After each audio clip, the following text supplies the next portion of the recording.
How's it going? I hope you're doing as well as you can. Obviously, crazy times right now. A lot of uncertainty, and yeah, we really just wish you well.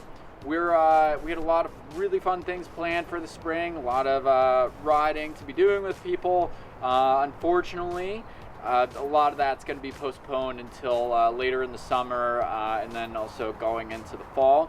But in the meantime, you know, we're sitting down in Connecticut, we're trying to wait out the storm, so we thought we'd bring you some content in order to help get you through this time and get you stoked up for when we can ride together. So, first of all, it's been a long winter, it's been a long spring, and so that bikes may have been sitting for a little while. So what I want to go through is I want to go through a quick bike check that you can do from your house in order to make sure your bike's set for you when you head out on the ride. So I've got this super sweet Specialized stump jumper here.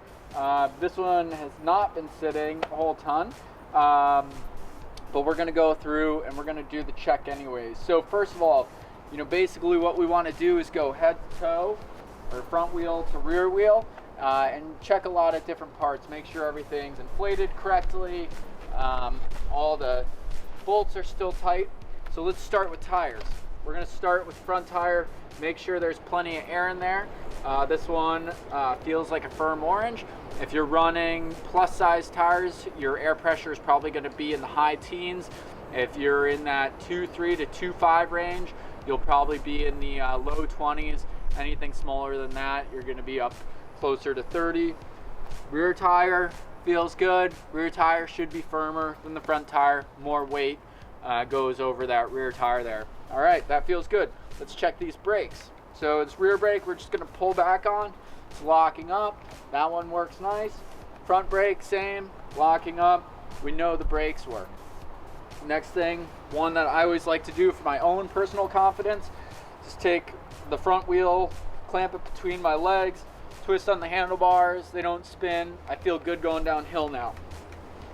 Next thing I wanna do, check the dropper posts. A lot of these have air in them.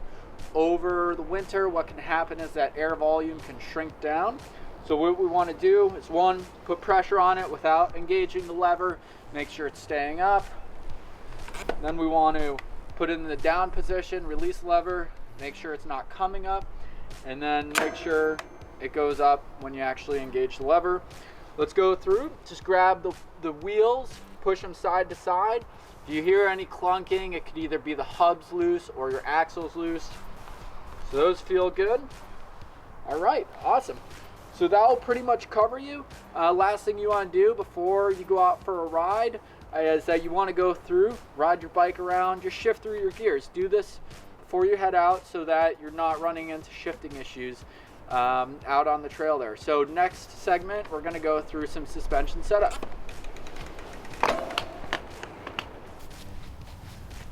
All right, so we got our bike checked. Bike's working great. Now we need to make sure our suspension's working correctly. So to quickly go into suspension, there's a few different ways that you can set it up. One, a lot of these forks and shocks come with some sort of factory recommendations. On the forks, generally they'll appear on the back of the leg right here. It'll tell you how much air pressure, how much rebound, and how much compression you should probably be running. Those details I'll get into a little bit later. And then the rear, sometimes they'll have it on the frame or within a manual that came with the bike.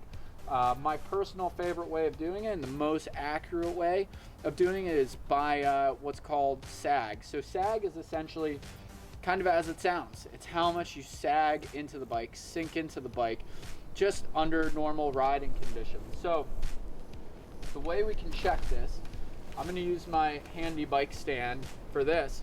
But what we want to do is, first of all, there are these O-rings on the suspension. We want to push those all the way up against the seal head.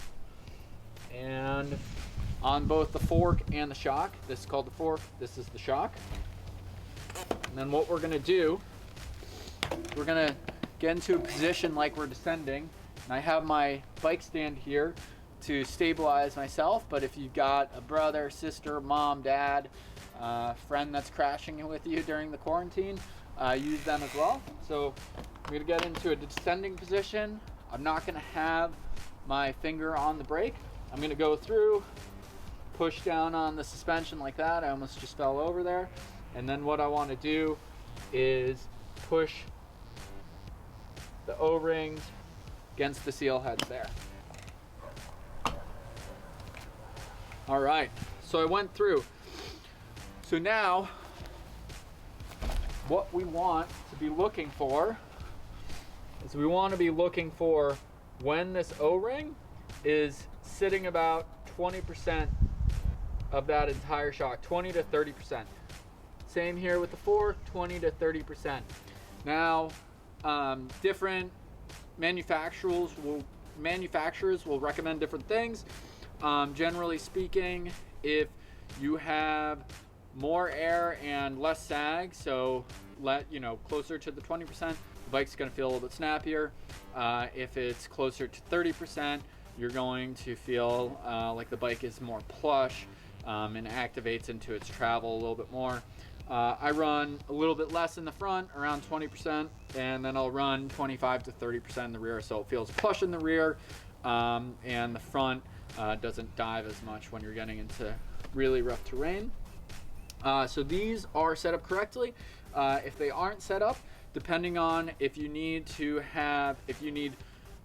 more air in there, you want to take your shock pump, and more air would give you less sag, less air would give you more sag. You just take your shock pump, plug it in the top here or on the rear shocks.